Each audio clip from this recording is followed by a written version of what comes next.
పేకాట గురించి పేకాట పాపారావు పేకలో 2 రంగులుంటాయి. ఎరుపు పగలును సూచిస్తుంది, నలుపు రాత్రిని సూచిస్తుంది. సంవత్సరానికి 52 వారాలు. పేకలో 52 ముక్కలుంటాయి. సంవత్సరానికి 365 రోజులు. పేకలో 365 సుక్కలు. అట్లా పేకలో ఉన్న ఒక్కొక్క కార్డుకు ఒక్కొక్క పరమార్థం ఉందని మహానుభావుడు పేకాట పాపారావు గారు ఎన్నడో ప్రవచించిండ్రు.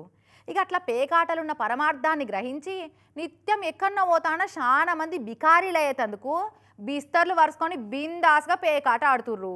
అసొంటోళ్ళ ఆటలను పోలీసోళ్ళు గిట్ల భగ్నం చేస్తుర్రు. అరేవా విజయవాడ పటమట పోలీసోళ్ళు పేకాడేటోళ్ళ పాలిట యమధూతల లెక్కనే అవతారం ఎత్తిరు కదా.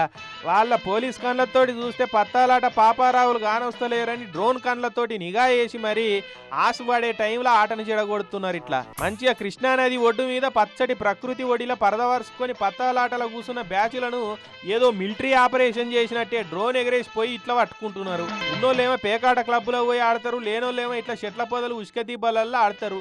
3 ముక్కలాట ఆడందే మాకు ముద్ద దిగది సార్, పత్తాలాట అంటే మాకు ప్రాణం, పొద్దుగాల లేస్తాం పత్తాలు ఆడతాం పైసలు పోగొట్టుకుంటాం, ఇది మా దినచర్య అని దొరికిన పాపారావులు చెప్తే మీ దినచర్య లెక్క పేకాడితే మేము దినాలు చేస్తాం మీకు నడువు రొస్సు అని పాపారావుల తాన పత్తాలు పట్టుకొని చింపేసి పరద మడత పెట్టి కేసు రాసి లోపటేసిరు.